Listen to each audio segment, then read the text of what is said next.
Good side, so obviously it's a little bit of the unknown. But we've tried to work extremely hard in the close season. The players are perhaps fitter than what they were last year, and we're just looking forward to it. Now, the temptation, presumably, is to take on an attitude of survival. Is that going to be your sort of situation, do you think? No, it's. I like to think that I could head a little bit higher than that. It's not a case of if you just go in thinking that you're going to survive, you'll end up getting relegated. We've got a positive attitude, and I've obviously spoken to the players, and my staff have obviously got the question across to everyone concerned that we're going there to do a good job. For his initial foray into Division 3, Impey highlighted 4 players, with Mickey Holmes and David Hodges expected to deliver the goods in midfield, while up front Andy Rowlands, the £25,000 buy from Southampton, and former Cambridge player Mark Doby are intended to find the net and in doing so draw the crowds onto the terraces. For club chairman Mike Bateson, that's particularly important as the 3rd and 4th Division clubs prepare to cope with the advent of a Super League. But the Bateson theory on that subject turns the popular view on its head. I think my personal opinion is within 5 years we will have settled down with this elitist 22-club league, playing each other until the fans are sick of it. And I'm optimistic that if we push ourselves properly, market ourselves properly, turn it back into the family game that it once was and is indeed becoming again, that I think we can start taking away from them. And who knows, maybe within a decade they'll be applying to rejoin the Football League. In the meantime, Torquay United in the 3rd Division will be drawing some familiar footballing names back to Plainmoor and some old rivals too. The New Year's Day fixture is a derby match with Exeter City. Well, now to matters horticulture. The spotlight on 3rd Division Torquay. Whatever happens over the next 9 months, it's unlikely there'll be a repeat of the euphoria that greeted the climax of United's last campaign. The venue, Wembley. The match, Torquay's 4th Division playoff with Blackpool. Long towards Evan Saunders. Where Saunders gets the goal for Torquay United. Dean Edwards to take it. Can he make it 2-1? He can indeed. After 120 minutes of pulsating action and 2 goals apiece, United's fate was settled from the penalty spot. In the net. And he's missed it. And Torquay United are back in Division 3. 19 years they've waited for this moment. Well, those opposed to the playoffs, and Torquay manager John Impey is amongst them, will tell you the Gulls didn't really deserve promotion, having finished 7th in the table. But all that's now in the past. United are in Division 3 for the first time since the early 70s, and a new era dawns. Unfortunately, the ambitious plans of chairman Mike Bateson to capitalise on the situation by transforming Plainmoor into a multi-use stadium for the 90s have met with stiff council resistance, forcing the board to hand back a £500,000 improvement grant. The club have installed a new drainage system which will hopefully end the muddy pitches that blighted last campaign. But higher charges apart, it'll be very much as you were for the fans when United opened their campaign against Hartlepool. Well, Wayne Dobbins joined United from West Brom and will slot nicely into an attacking midfield position. Scott Colcombe, who's also moved south from the Hawthorns, will break down the left wing, a very tricky customer, evidently. And the Gulls' latest signing is Mark Doby, a £10,000 buy from Cambridge, who'll fill the vacancy left by the unsettled Dean Edwards. Well, that at least is the theory, but will it work? With me now, the man who must make it work, and that's the Torquay boss, John Impey. John, welcome to the studio, the second, of course, of our special soccer previews. A lot of people have said that you were lucky to go up and that you haven't got the squad to deal with what is going to be a very strong 3rd Division. How do you answer those claims? Well, I'd like to say to all those people who think that to come and watch us play this year, and obviously they'll find out that we are a good setup, we've got a good squad of players, and hopefully we can finish up as high as possible in the 3rd Division this year. But you're not a great believer in the playoffs yourself, are you? No, I'm not, but obviously the way that it came out last year, I think I might change my mind a little bit.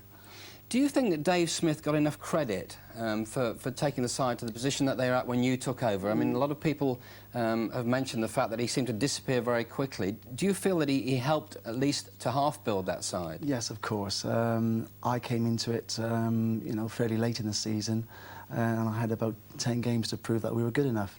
Obviously, I inherited a very, very good side. and by Dave's hard work, obviously previous to the 10 months previous, I was obviously fortunate to have the opportunity to go and do the job as the manager and obviously take the lads to Wembley. And for you, a marvellous experience. What, a year before that you were an electrician, weren't you? And then... That's right. The 8 months previous to that, I was the YTS officer, and 2 years previous to that, while I was out of the game, I was an electrician, as you've mentioned. Now, you've made those 3 new signings. In fact, there's another young lad as well. Tell me about him. Well, we've got the 3 new signings. Obviously, we've got Wayne Dobbins, we've got Mark Doby up front, we've got Scott Colcombe. And Neil Sang as well from Everton. Yes, Neil Sang from Everton. I watched him play on 3 or 4 occasions last year, towards the end of the season, when I had the opportunity to go scouting in the Midland area, and he impressed me. But it's going to be a very tough division, isn't it, the 3rd division? You've got, what, Stoke City, Exeter, of course, to contend with, Birmingham, West Brom. That's right. We're under no illusions. Obviously, we know that we're up against it. There are some really good, attractive sides, but we've prepared for it very well. All the lads have worked extremely hard in the pre-season build-up, and we're fairly confident, but obviously not overconfident. Do you feel that you get enough support from the people of Torquay very quickly, John? I would like to see the sort of gates that we generated in the playoff situation, and obviously if we could generate 6,000 or 7,000 each week, it'll obviously be fantastic. But obviously it's up to me and the players to introduce some attractive football and obviously bring them in. John, thanks very much for talking to us. You're welcome. Thank you. Of course, don't forget our 3rd soccer special tomorrow night, when we'll be previewing Argyle. It's over to you, Trevor. What's the weather going to be like for the... After a 19-year exile from the 3rd Division, it took Torquay just 4 minutes to score against Hartlepool. Matt Elliott proving why manager John Impey was so keen to keep him at Plainmoor. United's first-half dominance led to a well-deserved second. This time it's Andy Rowland on the score-sheet with his first-ever goal in the Football League. Despite having Peter Whiston sent off, Torquay increased their lead with a second-half penalty. New boy Mark Doby upended by goalkeeper Martin Hodge. And it was left to Mark Loram to make up for his Wembley miss with this clinical spot kick. Hartlepool grabbed a 74th minute consolation with this Paul Baker header, but it took nothing away from an excellent Torquay performance. A great start to the season and a crowd of more than 4,000 at Plainmoor to see it. 2 Craig Shakespeare penalties. Plainmoor, where Torquay United outclassed 4th Division Hereford to win 2-0. Jerry Harmer's the commentator. Dobbins, he's got men over on the left. Loram on the edge of the box. Didn't quite fall right for the shot. Hodges with the chip. It's there! Matt Elliott, his 2nd goal of the season. Torquay United take the lead. Lovely through ball from Holmes, finds Colcombe. Colcombe going on. And the referee says that's a penalty. Loram then, his 2nd penalty of the season. 2-0, Torquay United. Myers is making a break unseen on the right. Would have been a great ball if it had made that one. But he still delivers a pretty good one. That's Wayne Dobbins. Andy Rowland. Oh, what a great save by Tony Elliott. Could so easily have been 3-0. The stadium will form part of a multi-million-pound sports complex on the site of a former quarry. If the scheme gets the go-ahead, Torquay could move from the present ground at Plainmoor within the next 2 years.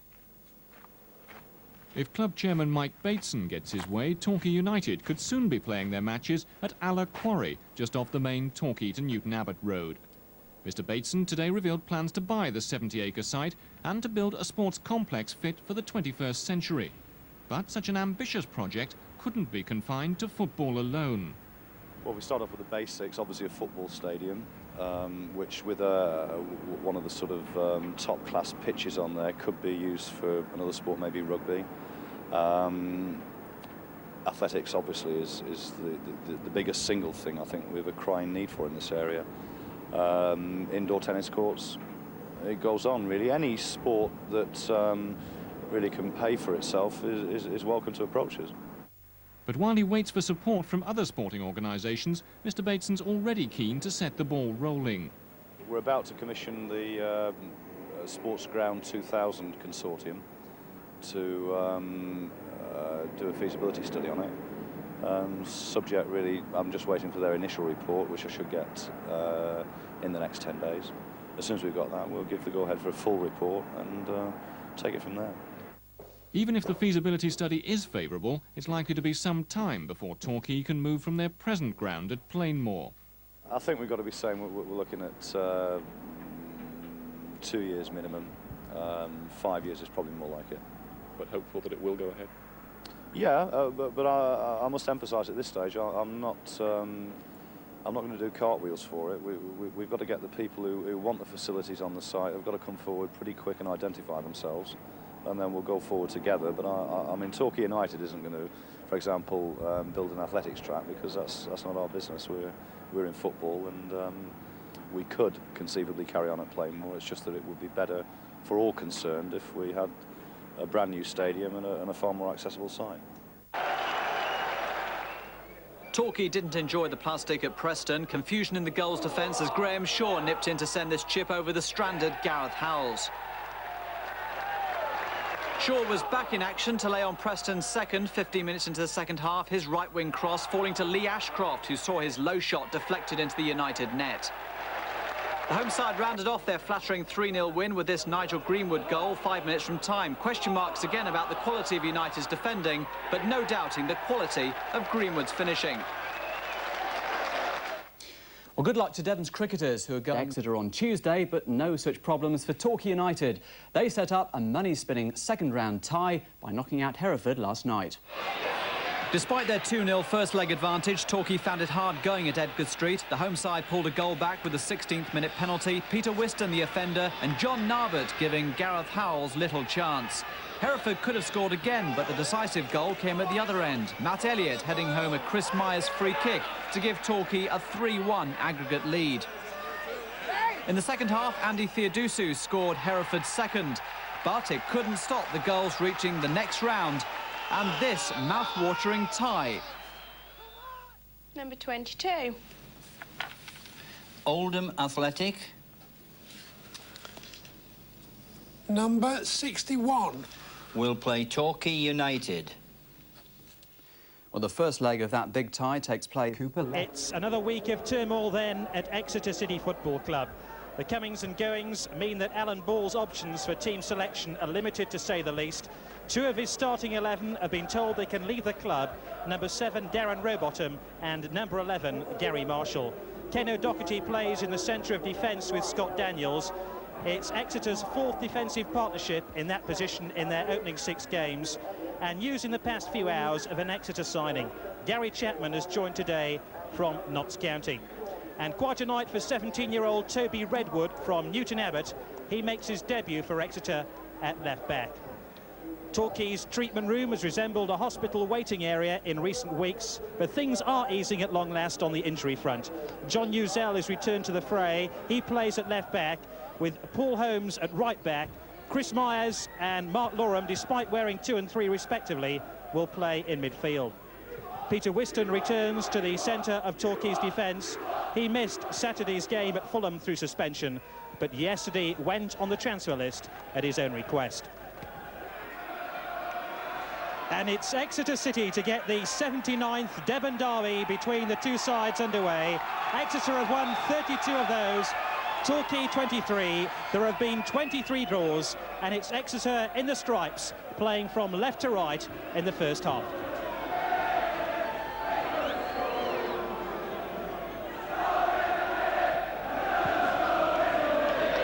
So Kevin Miller in possession right at the start of this game. Away by Uzell, into the centre circle. Lorham flicks on, looking for Gobbins on the far side. And a disappointing pass by Mickey Holmes.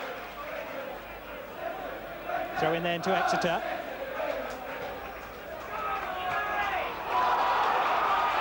Marshall now foraging his way down the left-hand side. Williams trying to win some time in midfield, but don't expect too much of that in this derby match. And Exeter, who've had their worst ever start to a season in the club's history, have a free kick now in the opening minutes of this match.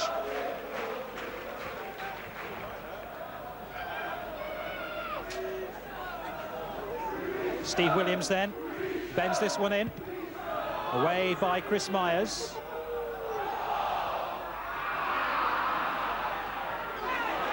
And Lorem can bring it away now for Torquay United, playing in their change strip of purple jerseys tonight.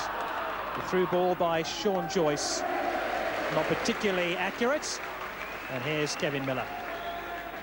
And he just returned to the side after suspension, following his sending off against Fulham at the end of last season.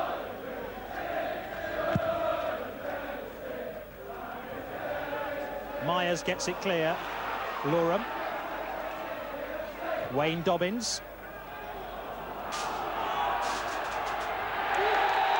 Well, there was quite a chase, wasn't there? And the goalkeeper's got to get back quickly now because Torquay United are in a hurry to take it. Andy Rowland will be the target man. Uzel screaming for the ball as well. Williams just about got it clear, only just, mind you. Dobbins floats a high one. Miller's after it and has missed it over the head of Uzel. Uzel opts for the throw. 10 is Sean Joyce.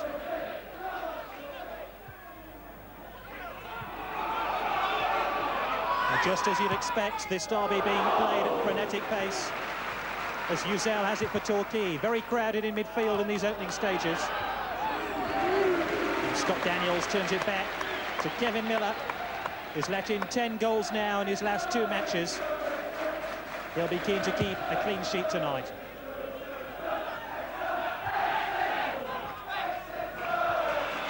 Mistake by Hiley. And Daniels can't keep it in play. Throw-in goes Exeter's way, though.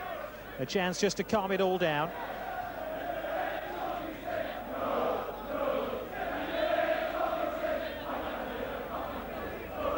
Exeter have the worst defensive record in the Football League, having conceded 14 goals in their opening 3 league games. It's a long time since Torquay United won here, well, they reckon they've got a really good chance tonight in this 3rd division derby.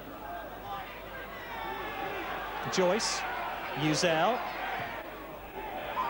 Rowlands couldn't shield the ball. It was won by Scott Daniels, but he was being fouled.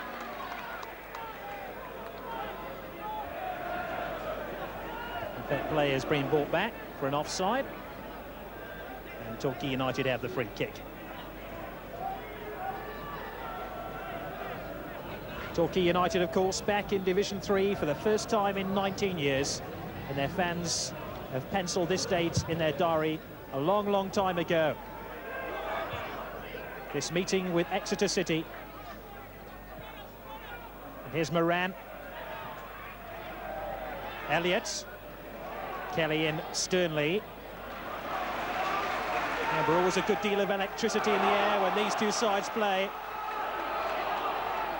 As Moran makes his way towards that Torquay goal before he was fouled by the Torquay United midfield player, Sean Joyce.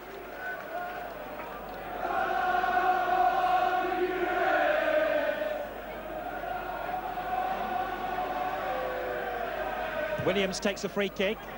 Looking for Daniels. Andy Rowland had to get back and make an important defensive header. Rowland was doubtful for the match with a back injury.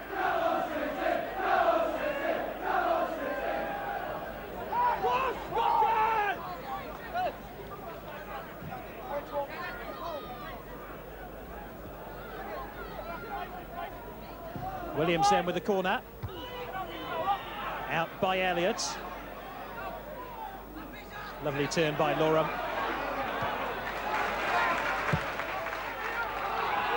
Uzel. Towering clearance. Still no pattern to this match yet. And there's an opening. Wayne Dobbins, is this 1-0? He'll be disappointed with himself for spurning the best chance of the match so far.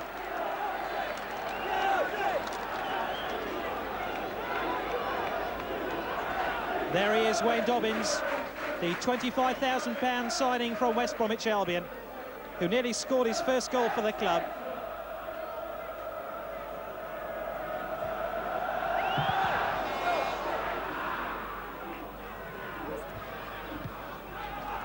And a chase on here as Loram speeds towards that goal defended by Kevin Miller.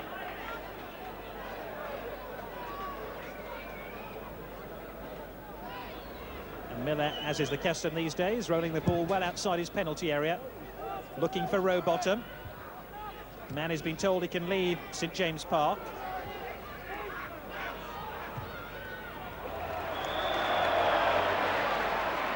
Offside. I don't think actually it was Dobbins who was offside. It was Andy Rowland who'd strayed into an offside position up the inside left channel.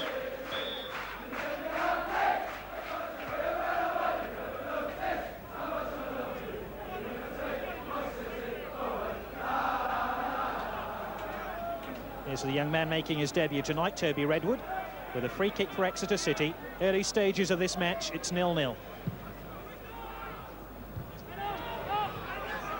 Away by Whiston. Rowbottom. Uzel stepped to his test. Brown. Hiley. Williams. Moran waiting in the middle. Kelly's made a run here. Might come through to Kelly. Moran waiting. The angle was always going to defeat Tom Kelly, but that will give his side a good deal of confidence in this Devon derby. And look at the man who delivered the telling pass. Williams.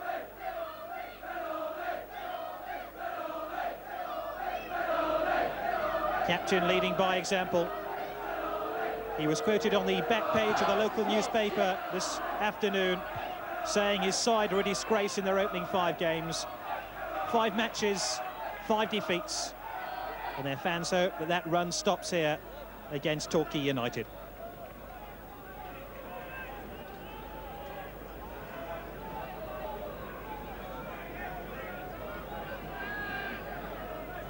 Redwood with the throw. Looking for Rowbottom. I'm not sure Matthew Elliott felt he committed a foul there. Alan Ball just in the trainer's dugout as that free kick is hoisted in. Ooh, that really was a clash of 2 very powerful players, Rowbottom and Uzel.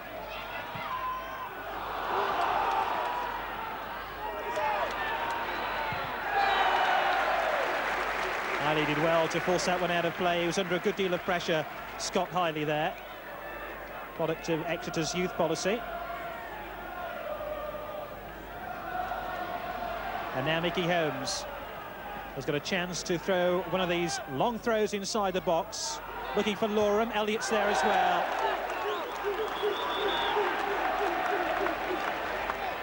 And there was a little bit of pushing inside that Exeter City penalty area. And Torquay denied the corner, and instead, free kick to Exeter.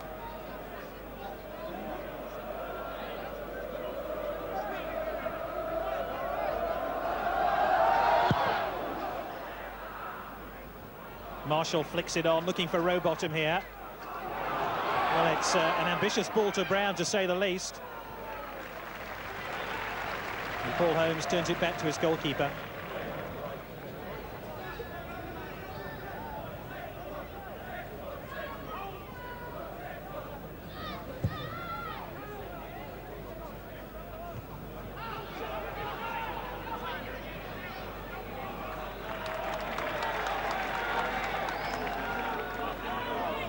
Holmes.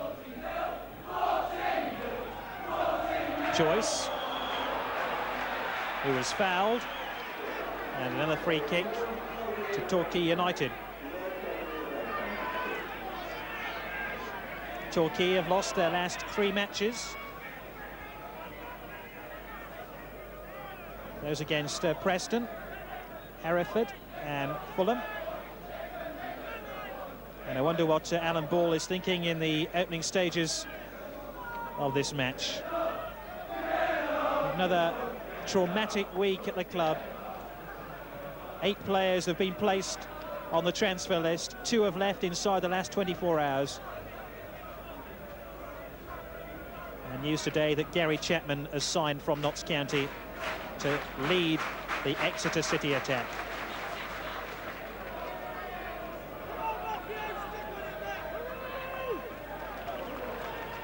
So free kick, which Mickey Holmes will float in for Torquay here. Played forward early to Rowbottom. Under pressure from Whiston. Williams. Brown. Whiston quickly across.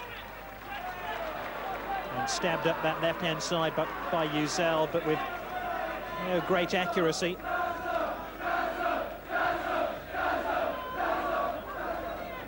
We've had 11 minutes of the Devon derby between Exeter City and Torquay United. It still scores.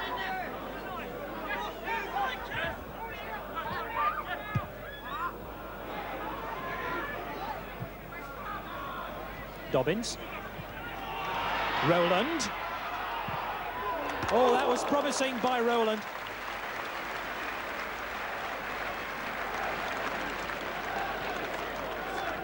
And that venomous drive by Andy Rowland certainly stung the palms of Kevin Miller.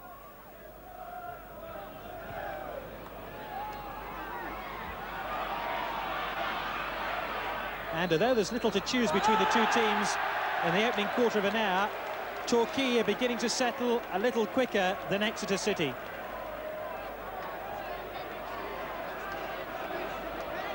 Once again, Mickey Holmes gets set for one of these long throws. Elliott's forward on the near post. Loram, too, is waiting on the edge of the 6-yard box. Miller's come, he's missed it. Loram! The referee's whistle has gone. But again, an uncertain charge off his line by Kevin Miller, the Exeter City goalkeeper. Golden rule was if you come for those, you got to get them.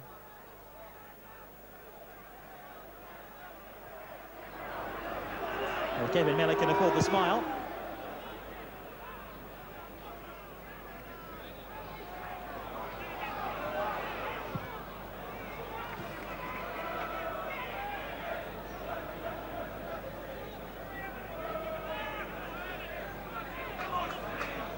Toby Redwood with a throw, looking for Moran. Elliott trying to shield the ball here. And Moran's chic and determination wins the corner for Exeter City.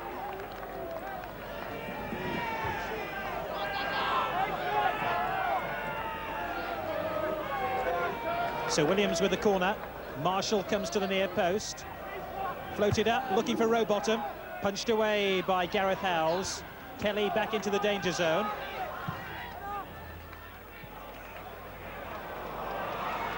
Loram.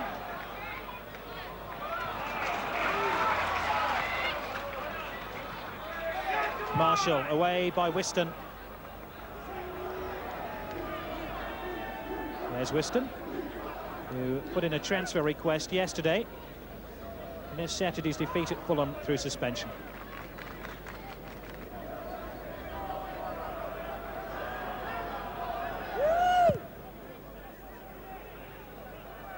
Marshall flicks that one. I'm looking for Rowbottom, but Elliott's across here.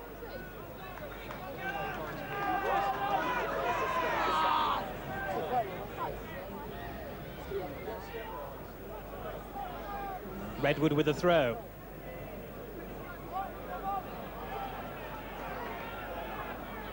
Over the head of Marshall, looking for Rowbottom, trying to turn and get a shot in on goal. Whiston only as far as Williams. Moran chests it on, looking for Rowbottom. And back by Uzel. And probably Exeter City's best move of the match. And Uzel just managed to get in and break it all up.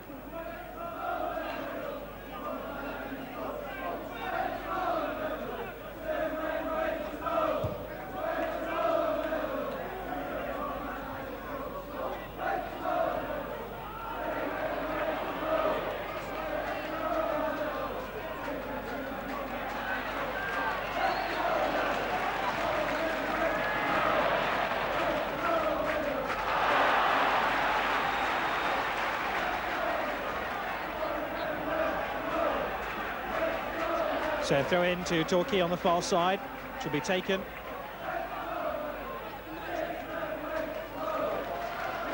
So throw in to be taken by Chris Myers.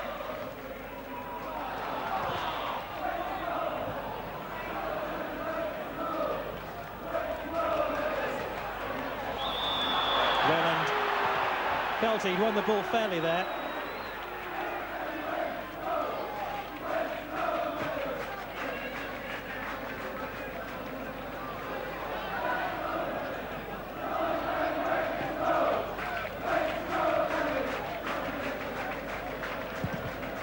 Here's Miller. Rowbottom just about winning him in midfield. Moran.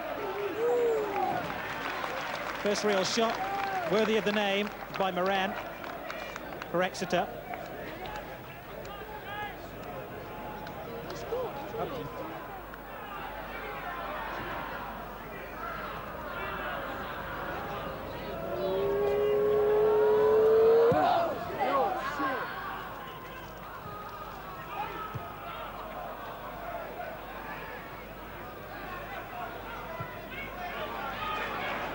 Here's Rowbottom. Turns it inside, and Whiston can turn it back to goalkeeper Gareth Howells.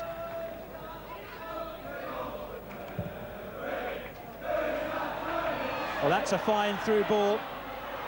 And an opening here for Dobbins, who comes over the tackle. And it's a corner for Torquay United. Dobbins went down. In fairness, he didn't actually claim the penalty, he just looked at the referee, and the referee immediately pointed towards the corner flag. Holmes waiting for this corner. They take it short. And a free header in the end by Holmes. He was the obvious target man, and Kevin Miller, the goalkeeper of Exeter City, is furious at the time and space Holmes was afforded there.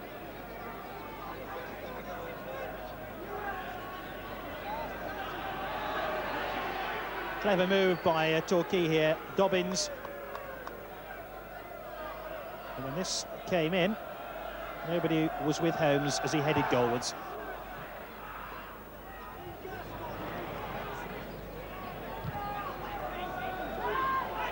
Whiston came off highly. Rowland is after it. Scott Daniel got there first.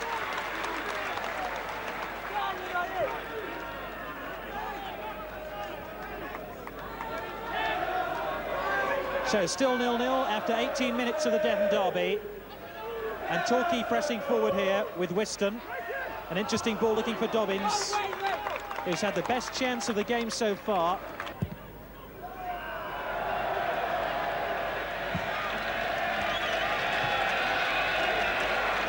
Miller apologises for that wayward clearance, which gives Torquay this throw.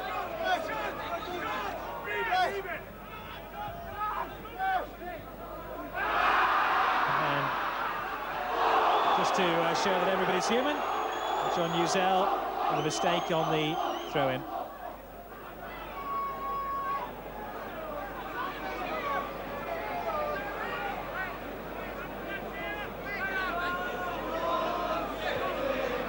Williams then for Exeter. They haven't really found a cutting edge yet, Exeter City, in this game.